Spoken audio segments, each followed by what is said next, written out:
You know those games that aren't masterpieces, but aren't bad either? The ones that do a few things really well, a bunch of things okay, and maybe one thing that makes you go, why do they do it like that? Here are some games that define the 7 out of 10 experience.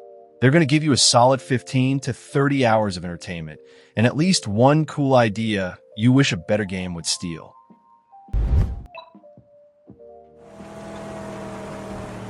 Mad Max is the epitome of a competent open-world game that does nothing new but executes the formula well enough to be enjoyable. This is your standard Ubisoft-style map filled with icons, camps to clear, scrap to collect, convoys to destroy, races to win, but set in a beautifully realized wasteland that nails the look and feel of the Mad Max universe. If you want to turn your brain off and drive around a desert punching people and blowing up cars, this game delivers exactly that. The car combat is the highlight. Ramming enemy vehicles, harpooning drivers out of their seats, and blowing up convoys with your shotgun feels visceral and satisfying. Upgrading the magnum opus is addictive, unlocking better weapons, armor, and speed that make you feel genuinely powerful. The storms that roll across the wasteland are visually stunning and create dangerous moments where visibility drops and debris flies everywhere. The on-foot combat is serviceable, but nothing special. It's the Arkham combat system: counter, attack, repeat, but without the variety or polish. Camps are repetitive layouts filled with the same enemies doing the same thing. The story is forgettable, with Max helping random people for reasons that never feel compelling. The world is huge but empty, with long stretches of driving through nothing to get to the next objective. The biggest issue is that the game is repetitive. You clear one camp, you've cleared them all. Convoys are fun the first dozen times, then they become chores. The progression system drip feeds upgrades to artificially extend playtime. The game is bloated with busy work that pads a 15-hour experience into 40-plus hours if you try to 100% it. Mad Max is on here because it's a well-made but uninspired open-world game. It's fun in short bursts, looks great, and nails the aesthetic, but it never does anything to stand out from the pack.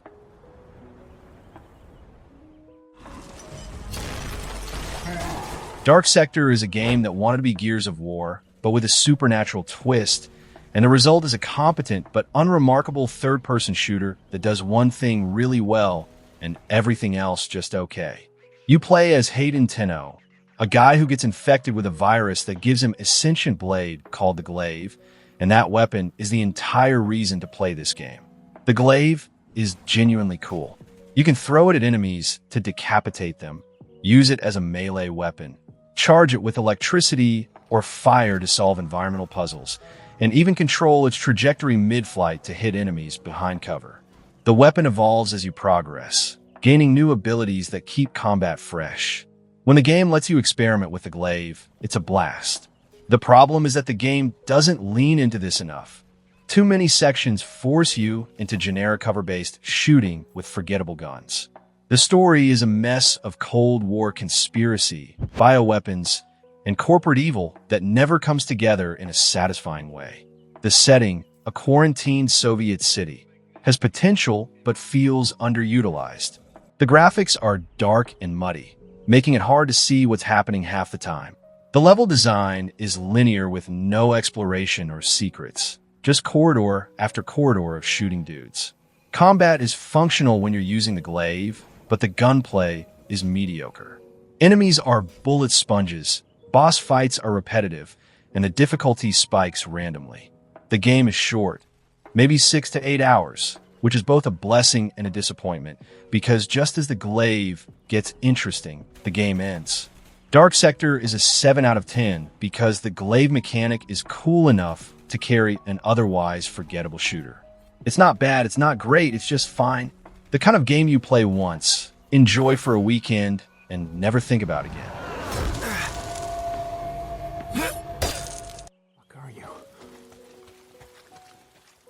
Days Gone is the most 7 out of 10 AAA games Sony ever made. And it's fascinating because it does so many things well while also being frustrating and uneven.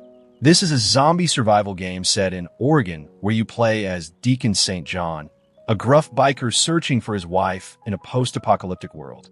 The story is slower and more character-driven than you'd expect, and while it takes too long to get going, the payoff is surprisingly solid. The hordes are the standout feature. Fighting hundreds of zombies called freakers that swarm you in massive waves is terrifying and exhilarating. You have to plan your approach, set traps, use explosives, manage stamina and ammo, because running and guns blazing gets you killed instantly. Taking down a horde for the first time is one of the best gaming moments in recent years, and the game builds toward bigger and harder hordes that test everything you've learned. The world is beautiful. The bike handling is satisfying once upgraded, and the survival mechanics create tension without being overbearing. You have to manage fuel, repair your bike, craft ammo, and scavenge constantly. The side content, ambush camps, Nero checkpoints, bounties, is repetitive but solid filler. The story gets genuinely good in the back half, with emotional beats that land better than expected. The problems are pacing and technical issues. The first 10 to 15 hours are slow, with boring missions and a story that meanders. The game was buggy at launch, frame rate drops, crashes, broken AI, and while patches fix most issues, some jank remains. The writing is uneven, with some characters being great and others being one note. The open world checklist design feels dated, and the game is way too long for its own good. Days Gone is a good game trapped under layers of bloat and rough edges. If you can push through the slow start, there's a satisfying experience here, but it never reaches the heights of Sony's best exclusives. Do the right thing, bro. We don't want to leave anyone to the freaks.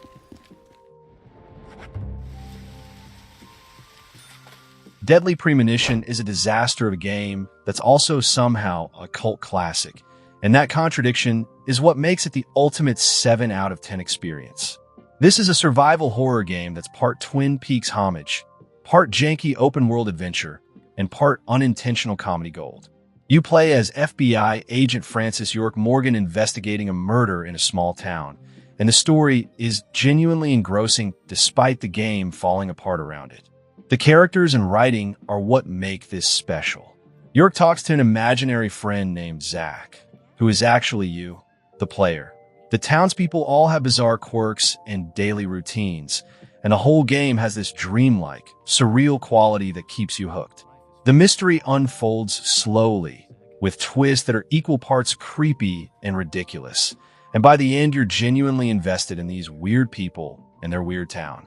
Everything else is terrible. The graphics look like an early 360 launch title. The combat is atrocious, stiff, clunky, and repetitive, with enemies that take forever to kill. The open-world driving sections are pointless padding where you drive through empty forests to get to the next story mission. The survival mechanics force you to eat, sleep, and shave, which adds nothing but annoyance. The game crashes, has frame rate issues, and is held together with duct tape. But Deadly Premonition's jank is part of its identity.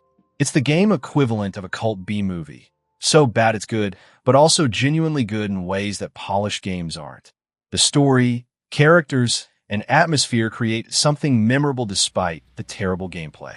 It's a 7 because half of it is a 3 and the other half is a 10, and somehow that averages out to something worth experiencing.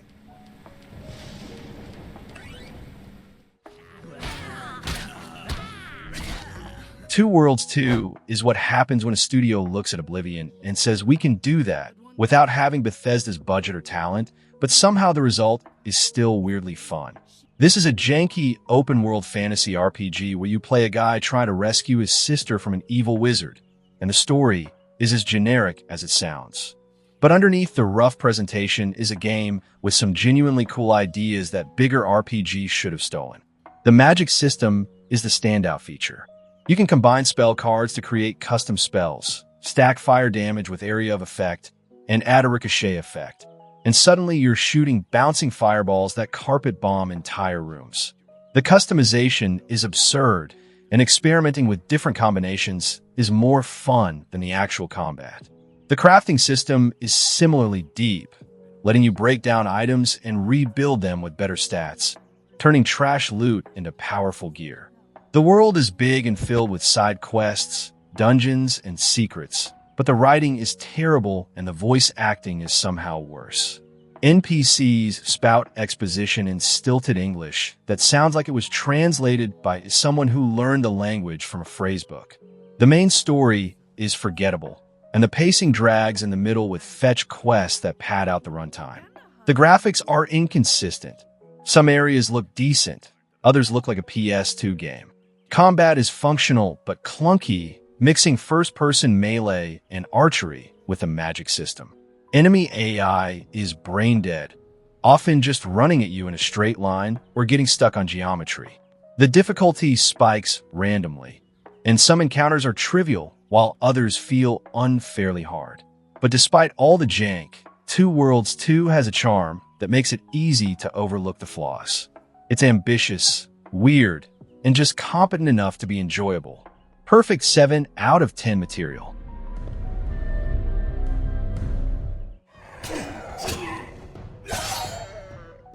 Kingdoms of Amalur Reckoning is the definition of good, but not great. This is a fantasy action RPG with excellent combat, a massive world, and a story written by R.A. Salvatore that somehow feels both epic and forgettable at the same time. You're a character who defied fate by coming back to life, and now you can change destiny itself, which is a cool premise that the game never fully capitalizes on. The combat is the best part, fast, fluid, and satisfying in a way that most Western RPGs never achieve. You can chain together melee attacks, magic spells, and dodges to create combos that feel great. The class system is flexible, letting you mix warrior, rogue, and mage abilities to create hybrid builds. Fighting feels responsive and fun, and the variety of weapons and abilities keeps combat engaging for dozens of hours. The world is huge and filled with quests, but this is where the cracks show. The game is stuffed with generic fetch quests, repetitive dungeons, and forgettable NPCs. The lore is deep. Seriously, there are hundreds of books and codex entries, but none of it sticks because the presentation is bland. The story missions are fine, but uninspired, and the main quest feels like it was designed by committee to hit every fantasy trope without adding anything new. The biggest problem is that the game is too easy. Even on higher difficulties, you become overpowered quickly, turning every fight into a mindless slaughter. The loot system drowns you in equipment, but most of it is junk you immediately sell. The world is colorful but sterile. Nothing feels lived in or dangerous. It's a theme park MMO without the MMO, which sounds good on paper but feels hollow in practice. Kingdoms of Amalur is a competent, polished, perfectly fine game that never takes risks or does anything memorable beyond its combat. It's the ultimate 7, good enough to finish, not good enough to remember. Right to play him, you pay. Get it? Binary Domain is a third-person shooter that tried to do something different with squad-based AI and voice commands, and the result is a flawed but genuinely interesting game that nobody played. You're part of a team fighting killer robots in cyberpunk Tokyo, and the story tackles themes of AI consciousness, corporate corruption, and what it means to be human. It's more thoughtful than most shooters, even if the execution doesn't always land.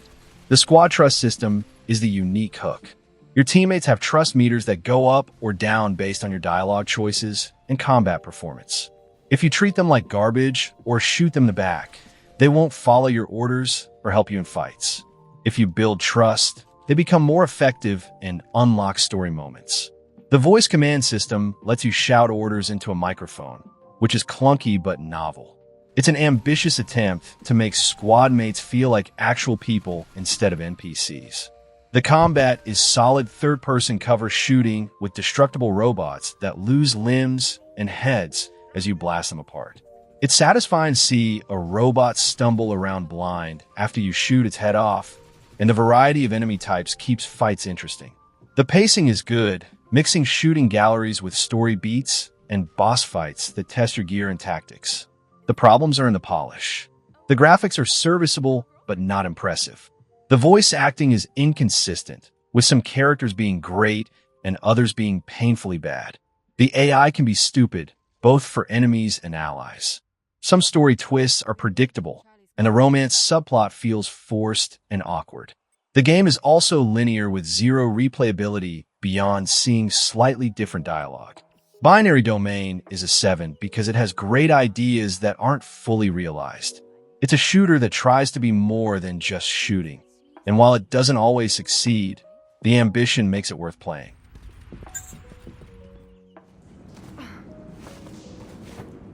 Enslaved. Odyssey to the West is a game that does character and storytelling surprisingly well while being aggressively mediocre in almost every other area. This is a post-apocalyptic retelling of Journey to the West where you play as Monkey, a guy enslaved by a woman named Trip who needs protection to get home. The relationship between these two characters is the heart of the game, and it's genuinely well written with great motion capture performances from Andy Serkis and Lindsay Shaw. The world is gorgeous, lush, overgrown ruins of New York where nature has reclaimed everything. The art direction is colorful and vibrant instead of the typical gray-brown apocalypse, and exploring these environments is a visual treat. The story unfolds naturally through interactions between Monkey and Trip, and by the end you actually care about their journey and what happens to them. The problem is that the gameplay is shallow. The platforming is completely automated. Monkey only grabs ledges the game wants him to grab, so there's zero challenge or room for failure. It's basically holding forward and pressing jump at highlighted spots. The combat is a basic brawler with light and heavy attacks, dodges, and a staff that stuns robots. It's repetitive and easy, never evolving beyond mashing buttons until everything is dead. The game is also short and linear with no replayability. There are collectibles, but they're just audio logs that add lore without affecting gameplay. Boss fights are underwhelming quick-time events that feel like missed opportunities. The camera can be wonky, and some technical issues like frame rate drops and texture pop-in remind you this is a game from 2010. Enslaved is a 7 because the story and characters elevate what would otherwise be a forgettable action platformer. It's worth playing for the narrative and world, but don't expect the gameplay to keep you engaged.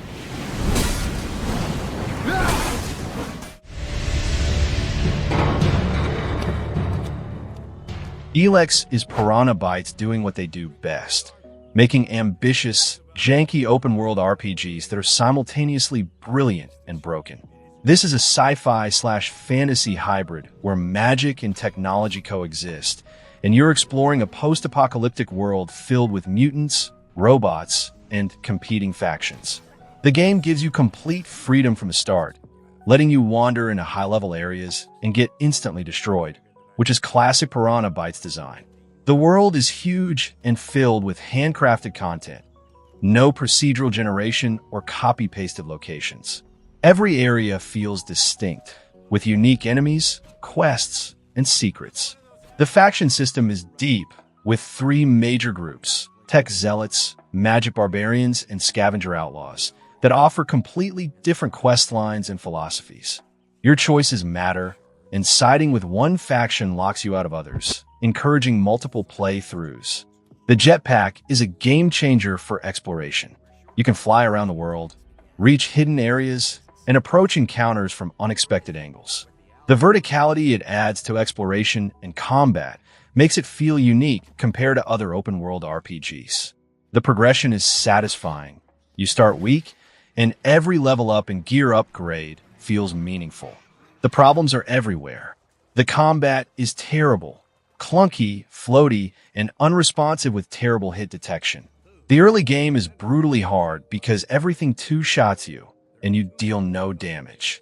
The voice acting is stiff, the animations are janky, and the graphics look outdated even at release. The UI is a mess, quest tracking is confusing, and bugs are frequent. Elex is a 7 out of 10 because it's a game that demands you overlook its massive flaws to appreciate the ambition underneath. If you can accept the jank and push through the rough opening hours, there's a huge, reactive RPG here that offers more freedom than most AAA games. But it's absolutely not for everyone. Control for your evaluation. Alpha Protocol is the most 7 game ever made. and it's beloved specifically because of how messy it is. This is Obsidian trying to make a spy RPG where your choices actually matter. And the ambition is incredible. Dialogue choices are timed, relationships with characters shift based on your actions, and missions can play out in wildly different ways depending on how you approach them. You could be a smooth-talking James Bond type, a violent psychopath, or a professional who just wants to get the job done, and NPCs react to your personality in real time. The reactive storytelling is genuinely ahead of its time. Characters remember what you said 5 hours ago and bring it up later. Missions change based on whether you went loud or stealthy. Your handler might hate you or love you depending on how you treated them, and that affects the entire endgame. The branching narrative is deeper than most RPGs that came out years later, and seeing how your choices ripple out is addictive. The problem is that everything surrounding the story is rough. The gunplay is awful, floaty, imprecise, and unsatisfying. The stealth is janky with enemy AI that either doesn't see you standing in front of them or spots you through walls. The mini-games for hacking are repetitive and annoying. The graphics were outdated even in 2010, and the animations look like everyone is moving through pudding. Boss fights are terrible, often forcing you into combat builds even if you spec for stealth or dialogue. But here's the thing. Alpha Protocol's ambition and reactivity make up for its technical mess. The story is legitimately good, with espionage twists, morally gray characters, and enough player agency to make you care about the outcomes. It's the kind of game you finish and immediately want to replay to see what happens if you make different choices. It could have been better if it had another year in development, but somehow the jank makes it more endearing.